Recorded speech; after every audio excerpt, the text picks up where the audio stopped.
दोस्तों फिलिस्तीन में इजरायली फ़ौज घुस गई है। एंड थर्ड नंबर दोस्तों, फिलिस्तीन में इजरायली फ़ौज घुसकर अपना झंडा भी लगा दिया है। वालेकुम एवरीवन, सबसे पहले मैं आप सभी को खबर करना चाहूँगा कि हमारे वीडियो पर व्यूज़ नहीं आ रहा है, इससे हमसे कोई मतलब नहीं है। डॉलर बने या ना बने कोई मतलब नहीं है, बस आपका सपोर्ट चाहिए। एंड दोस्तों सेकंड नंबर मैं आपको बताना चाहूँगा कि दोस्तों फिलिस्तीन में इजरायली फ़ौज घुस गई है। एंड थर्ड नंबर दोस्तों, फिलिस्तीन में इजरायली फ़ौज घुसकर अपना झंडा भी लगा दिया है, जो कि दोस्तों हमारे अब्दुल रशीद भाई अपने वीडियो में कवर किए हैं, जो कि आज मैं आपको वही दिखाने वाला हूँ। एंड फोर्थ नंबर दोस्तों, जो कि एक है मौलाना है जो फिलिस्तीन के बारे में क्या बोल दिए हैं, एंड उसका जवाब हमारे अब्दुल रशीद भाई बताएंगे। तो चलिए जल्दी से हम पूरा न्यूज़ सुनते हैं, उसके बाद फिर आपसे मिलते हैं।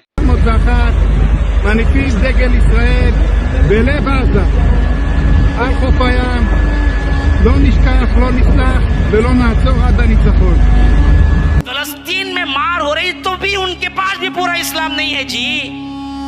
मेरी बात आपको क्या है, बुरा लगेगा, लेकिन जाओ तहकीक करके देखो। हकीकतन अगर वो तौहीद पर होते तो वहां पर भी ये काम नहीं होता।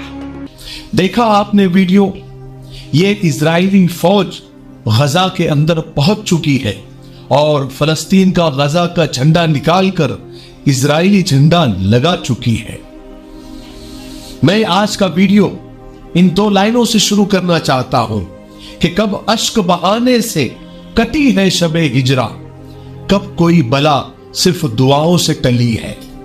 करोड़ों दुआओं के बावजूद और हजारों धमकियों के बीच इजरायली फौज गजा पर दिन ब दिन कब्जा करती जा रही है और जमीनी जंग और हवाई हमले एक साथ किए जा रहे हैं।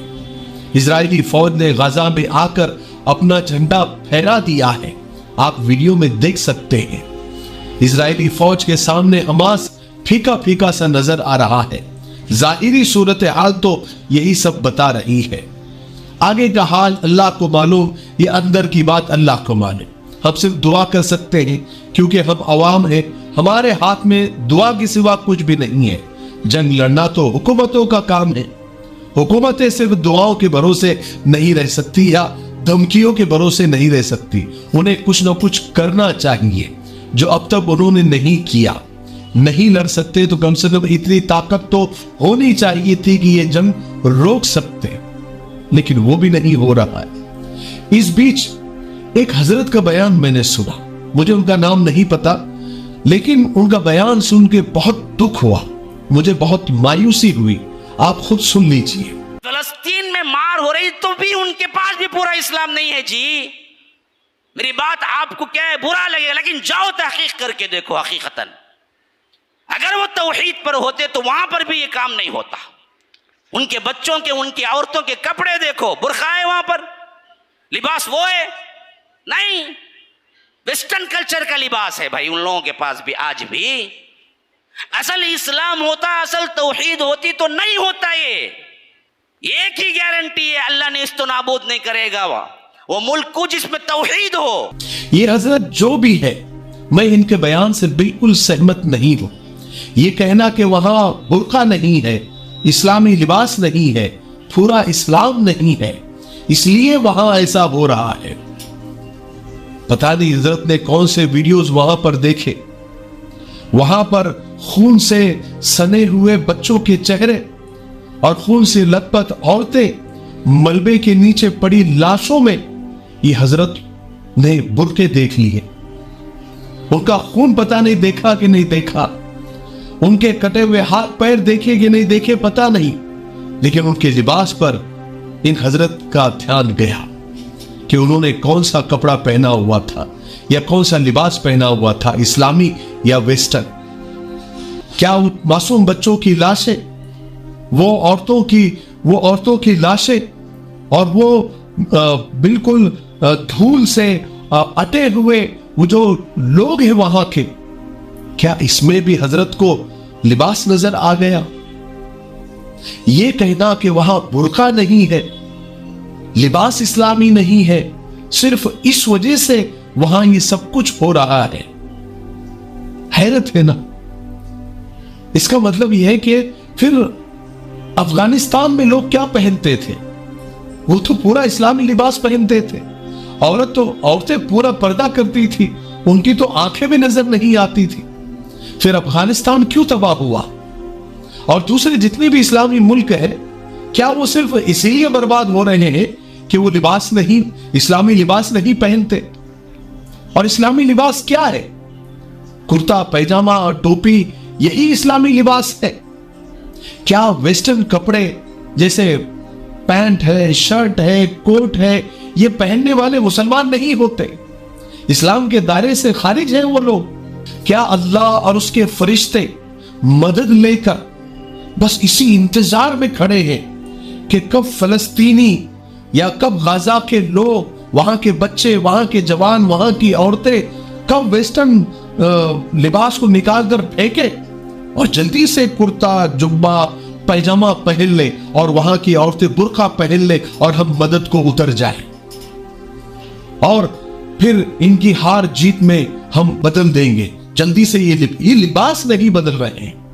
सिर्फ अल्लाह की मदद इसलिए रुकी हुई है कि वो लिबास नहीं बदल रहे हैं। वो जैसे ही लिबास बदल लेंगे, पैंट शर्ट टी शर्ट उतार के पैंट फेंक देंगे और जुब्बा कुर्ता पैजामा पहन लेंगे, टोपी पहन लेंगे, फौरन फरिश्ते नाजिल हो जाएंगे। वो सिर्फ रुके हुए तो इसलिए रुके हुए हैं कि उन्होंने वेस्टर्न कपड़े पहने हुए हैं।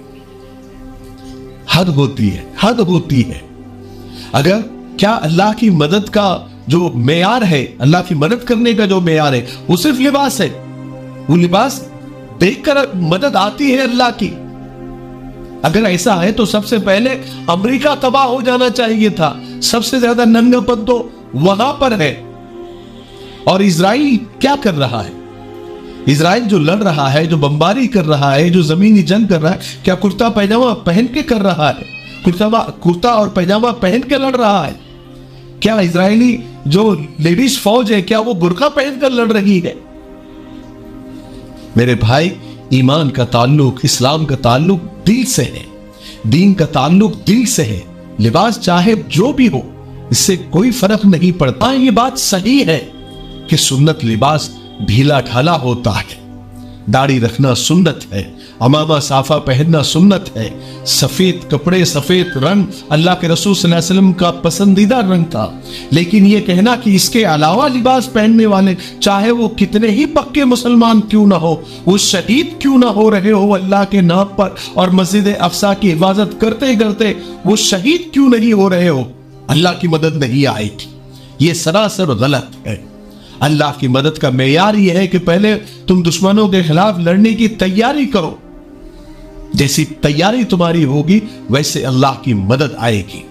अल्लाह तबारक व तआला खुद कुरान पाक में फरमाता है कि वअइद्दु लहुम मस्तताअतुम मिन कुव्वतिन व मिन रिबातिल खैल तुरहिबून बिही अदुव्वल्लाहि, कि तुम दुश्मनों के लिए पूरी कुव्वत से तैयारी करो और जितने घोड़े बांध सकते हो बांधो, और इस तैयारी के जरिए तुम अल्लाह के दुश्मनों को डराओ।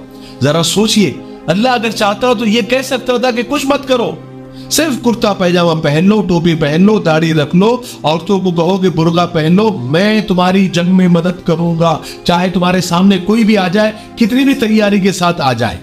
अगर ऐसा होता तो दुनिया में एक भी गैर मुसलमान जिंदा नहीं रहता। लेकिन अल्लाह का निजाम ऐसा नहीं है। अल्लाह मेहनत करने वाले, तैयारी करने वाले, दूरअंदेशी से काम लेने वालों की मदद करता है, जंग की सही रणनीति बनाने वालों की मदद करता है। अल्लाह तबारक व तआला, अल्लाह के रसूल सल्लल्लाहु अलैहि वसल्लम ने खुद फरमाया कि ऊंट बांध कर अल्लाह पे भरोसा करो, ऊंट खुला छोड़ के नहीं, यानी तैयारी के साथ अल्लाह पे भरोसा करो और फिर अल्लाह से दुआएं करो। अगर ऐसा होता तो अल्लाह कभी मुसलमानों को तैयारी का हुक्म नहीं देता। अल्लाह ताला तो खुद फरमा रहा है कि तैयारी करो, मैं तुम्हारी मदद करूंगा। तारीख उठा के देख लो, जहां ईमान वालों ने बड़ी बड़ी जंगें जीती है, मुसलमानों ने बड़ी बड़ी जंगें जीती है, तो बड़ी बड़ी जंगें हारी भी है। और वो सिर्फ लिबास और बुर्के की वजह से नहीं, बल्कि उनकी तैयारी में कहीं कुछ कमी होगी, या फिर उनकी हथियारों में कमी होगी, या उनकी जंगी रणनीति फेल हो गई होंगी। अल्लाह के रसूल सल्लल्लाहु अलैहि वसल्लम, जैसे मैंने पहले बताया कि ऊंट बांध कर अल्लाह पे भरोसा करो और दुआएं करो, यानी पहले जंग की तैयारी करो, अपनी ताकत बनाओ, फिर अल्लाह पर भरोसा करके जंग के मैदान में कूदो, अल्लाह की मदद जरूर आएगी। यहां तो होना ये चाहिए था कि सब इस्लामी मुल्क एक साथ मिलकर लड़ते, या तो कम से कम सब मिलकर इस जंग को, इस जुल्म को रोकते। लेकिन इस तरह के जब बयान आते हैं, देखिए एक होता है कि आप किसी की मदद करो अपने जान माल के साथ करो, लेकिन अगर तुम कुछ नहीं कर सकते तो कम से कम उनको बुरा मत बोलो, या फिर कम से कम खामोश रहो आखिरी दर्जे में, नहीं कुछ कर सकते। हमने तो जब भी फलस्तीन की वहां की औरतों की वीडियोस देखे हैं, वो तो हमको हमेशा बुरके में ही नजर आए हैं। लेकिन पता नहीं, अल्लाह हम सब की हिफाजत फरमाए एक दूसरे पर तनकीद करने से। मुझे सिर्फ जो है ये बयान थोड़ा यानी बेतुका सा लगा, इसलिए मैंने मेरे ख्यालात आपके सामने रखे। अगर ये हजरत तक ये वीडियो पहुंच गया तो मैं उनसे माफी चाहता हूं कि आपका इल्म यकीनन मुझसे ज्यादा होगा, लेकिन मेरी समझ के हिसाब से ये बात गलत थी और मैंने इसलिए इसकी इस पर वीडियो बनाया और इस बयान की मुखालिफत की। मेरे इल्म के मुताबिक ये आपका बयान गलत है। आप लोगों को क्या लगता है हजरत के बयान पर, आप कमेंट में जरूर लिखिए, ठीक है। तब तक मेरे लिए, पूरी उम्मत के लिए, पूरी इंसानियत, पूरी मानवता के लिए और हमारे प्यारे मुल्क भारत के लिए, यहाँ की अमन शांति तरक्की उन्नति के लिए खूब दुआएं करते रहें। अस्सलाम वालेकुम वरहमतुल्लाहि वबरकातुहू। तो दोस्तों जैसे कि आपने सुना न्यूज़ एंड दोस्तों मौलाना को, दोस्तों जो मौलाना बोले थे अपने लफ्ज़ों में, उनका कहना सही था, वो सही बोले थे। क्या दोस्तों हमारे जो अब्दुल रशीद भाई उनको अपने भाषा में समझाएं, ये सही बोले थे। आप लोग कमेंट करके बताएं। बाकी दोस्तों मैं आपसे इतना कहना चाहूँगा कि आप लोग फ़िलिस्तीन के लिए दुआ करें, इजराइल का प्रोडक्ट बाइकाट करें जितना हो सके। एंड दोस्तों बाकी सभी इस्लामिक कंट्री से जो जितने लोग हैं दोस्तों, जितने दोस्तों आवाम है फ़िलिस्तीन के लिए दुआ करें। मिलते हैं दोस्तों आपसे एक नए एपिसोड के साथ, तब तक के लिए अल्लाह हाफिज़।